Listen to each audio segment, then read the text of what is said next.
Hello, I am Amy from moonmindology.com and today I want to have a look at Rishi Sunak's chart.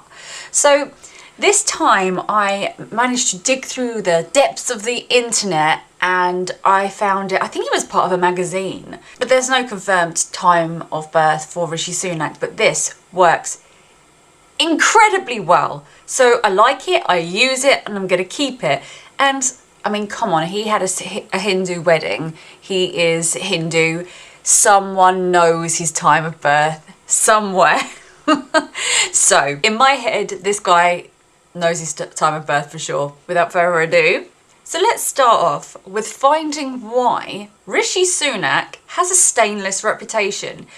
He seems to be in scandal after scandal after scandal, but nothing ever sticks to him. That, my friends, is an Amala yoga, and it gives success in worldly affairs. He is successful. There is also a Parivartana yoga between Mars and the Sun. So this yoga is between the 6th and the 10th house, and this is all about your daily work and your reputation, etc. So this makes these two planets incredibly strong, and so they are good for what they represent. They are good for his work. They both represent his work because of the house relationships. Mars also gets Digbala in the 10th house, so that makes it really strong. And in fact, I would say that Mars, especially because it's his chart ruler, it's his strongest planet. And when you've got a strong ascendant and a strong sun, that's fantastic for the rest of the foundation of his chart. So that tells me he's healthy, he's confident, he puts his mind to something and achieves it. Uranus and Neptune are in the first house, so that is really going to influence his personality and his character. So with Neptune in the first house, that can sometimes be somebody that's very interested in photography, or they could be very photographic. I mean, I wouldn't put him down as photographic, but he certainly is always smiling. He is always showing his best side. He never loses composure. But he also, with this, would be a social chameleon. So whatever he needs to represent at that given time, he can represent that. He can be exactly what you want him to be. With Uranus here, there is a great eccentric personality, and these people may come up with new and unusual ideas. They're kind of thinking outside of the box. And with these two together in the first house, very creative, very, very creative, could probably figure out an answer to anything and nobody would have ever thought of it. The first house ruler goes to the 10th house. So that tells us that the most important thing to Rishi Sunak is his reputation and his work. And I wouldn't be surprised if he is a workaholic. There's a few interesting combinations here. If you look at Jupiter and Mars, which is the closest conjunction in the 10th house. Now that really is somebody who plays the bit of the hero, can go in, take all the glory. Those two together are very intelligent, very charming, and incredibly lucky. However, if you start to put Saturn and Mars together, you get somebody who's a bit of a workhorse. They plod along and they do the hard work, and they have to work harder than everybody else because you've got the push-pull relationship of Mars, which wants to run away, and Saturn that just wants to stand still. So there's that push-pull. And then with Jupiter as well, that's magnified. So this guy, I would say, is incredibly involved in his work. He's very, very lucky. He works very hard. He is just an all-rounder. So I imagine if you actually know this person, he is impressive. He is impressive, and he comes across really well in person, and he knows what he's doing, and he can walk in and save the day. However, he doesn't seem to be doing that for the general public, but that's neither here nor there. So with such a great combination of planets, why isn't he winning the opinion of the public? Well, If we wanted to look at honesty and integrity, we would look at Jupiter. And we look at it and you think, okay, so it rules the 2nd and the 5th, so it rules a good house, and it's in the 10th. It's good, it's great. However, it is in a Papakatara yoga, which means that it's jammed between 2 malefic planets. And that can make things quite difficult. So on the basis of looking at Jupiter, it's heavily afflicted, which creates problems. And especially as it rules the 2nd house and it is so heavily afflicted, he could be a liar. He could be dishonest. He could say whatever he wants to say in order to get ahead. He could be very cutthroat in that regard, especially with this workaholic extreme combination.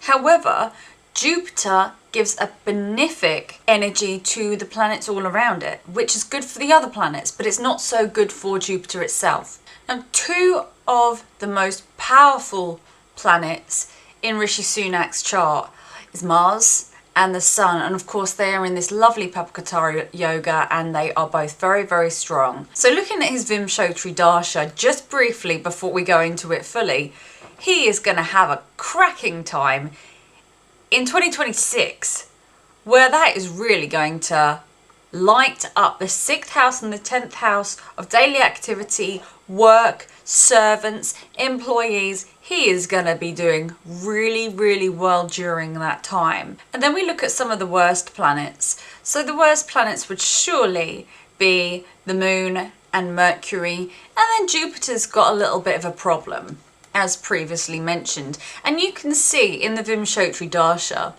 between the time of 2021 to July 2022, he was in a Jupiter Dasha. What happened in that time? Well, it all went very quiet.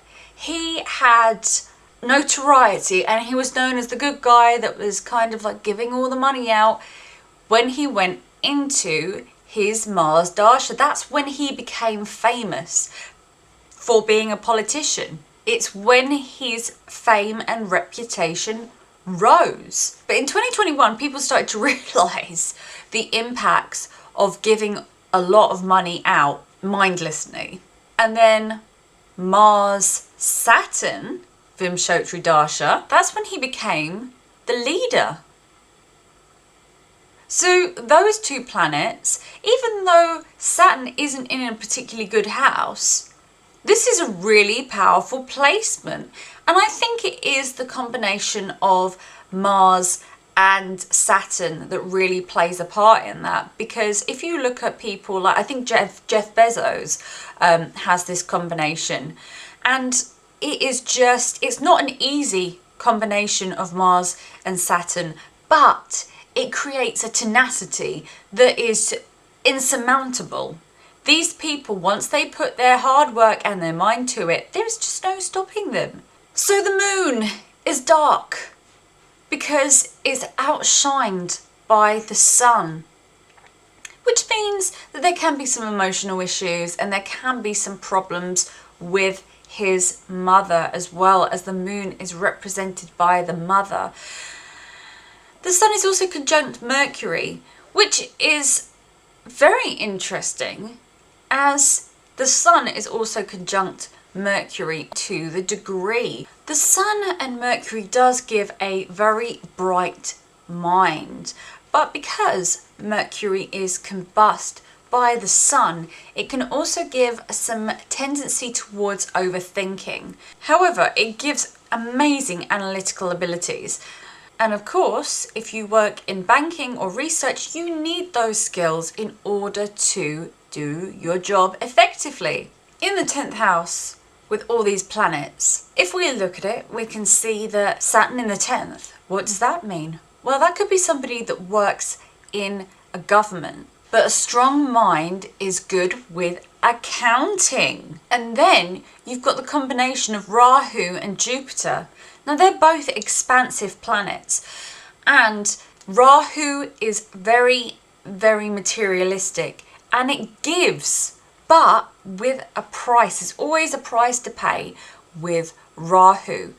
So it's given him great fame and fortune, but I guarantee you, he doesn't spend much time at home with his family, because the fourth house contains K2, and the K2 is all about where you came from in the previous life. So very often we want to move towards where Rahu is, so that's career. He wants to move towards career in this lifetime because he came from where K2 is, fourth house, and that's all very much about family. Sometimes people will give up their identity for their family. Now he's giving up his family for his identity and his work.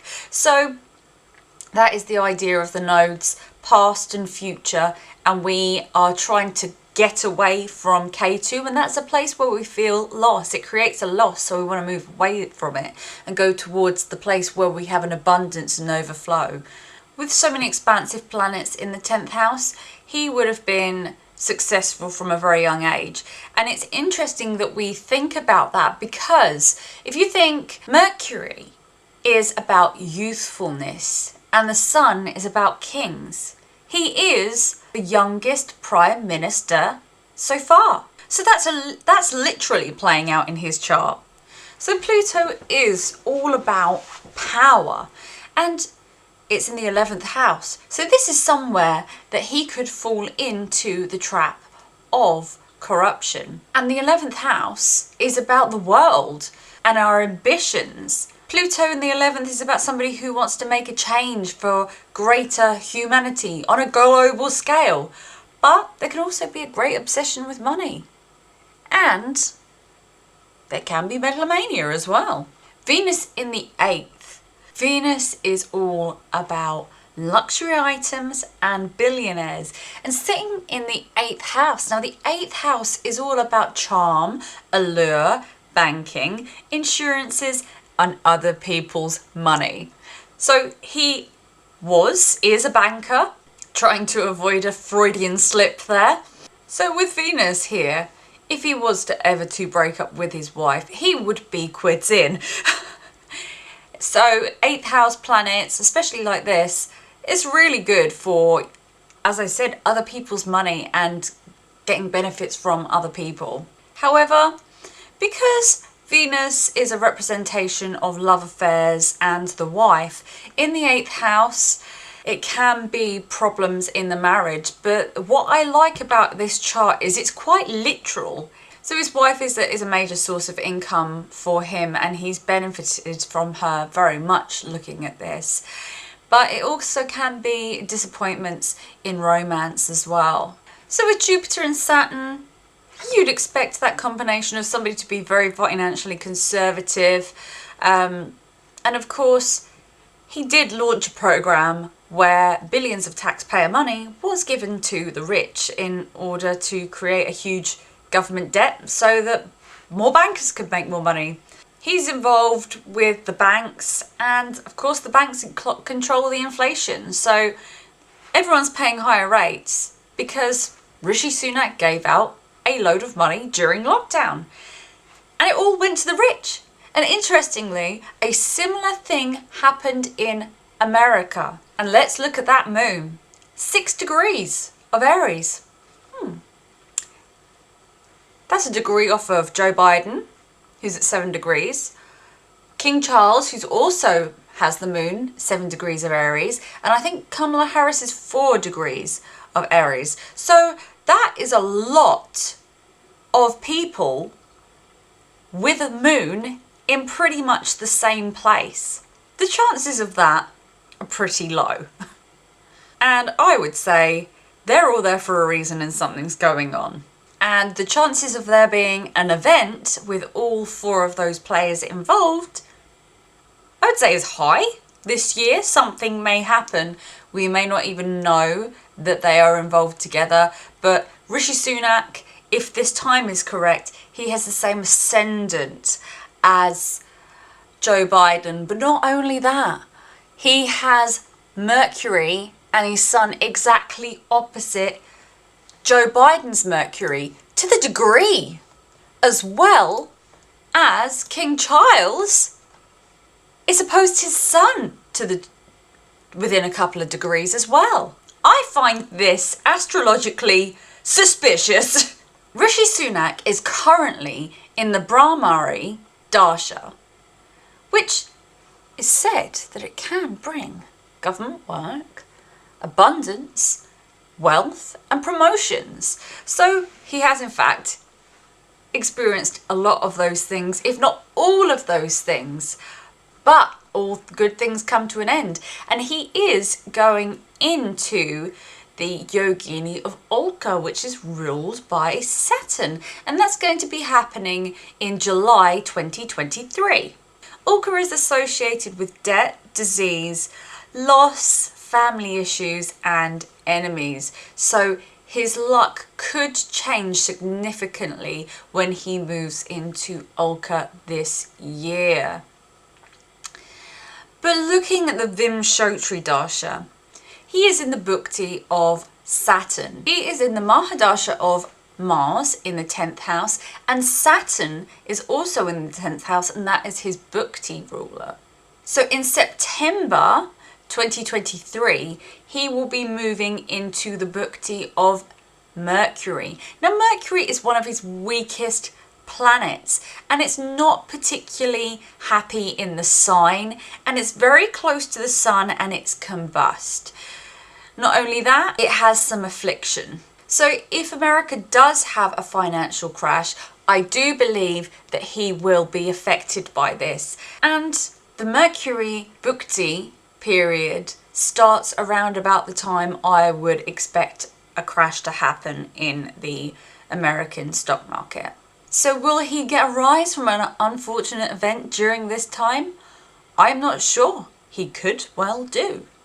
But do I think that he is going to fall from grace and lose his position as Prime Minister?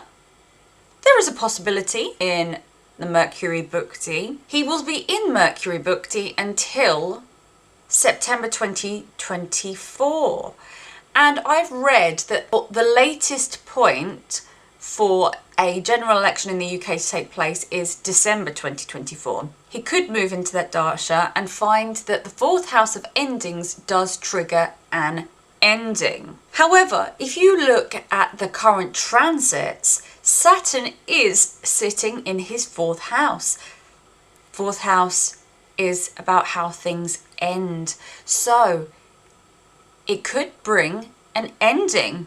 Mars is also going to be debilitated in his 9th house in May, which could cause problems with laws, and it could be very disruptive. But I think one of the saving graces for Rishi Sunak, for his reputation and for his work in general, is the fact that Jupiter is going to be in his 6th house, passing over all his planets and aspecting all the planets in the 10th house, as well as aspecting his 2nd house. So it's throwing benefic and positive qualities onto all of those work and money houses. So I don't see how within the next year, he could fall at all with all the positivity.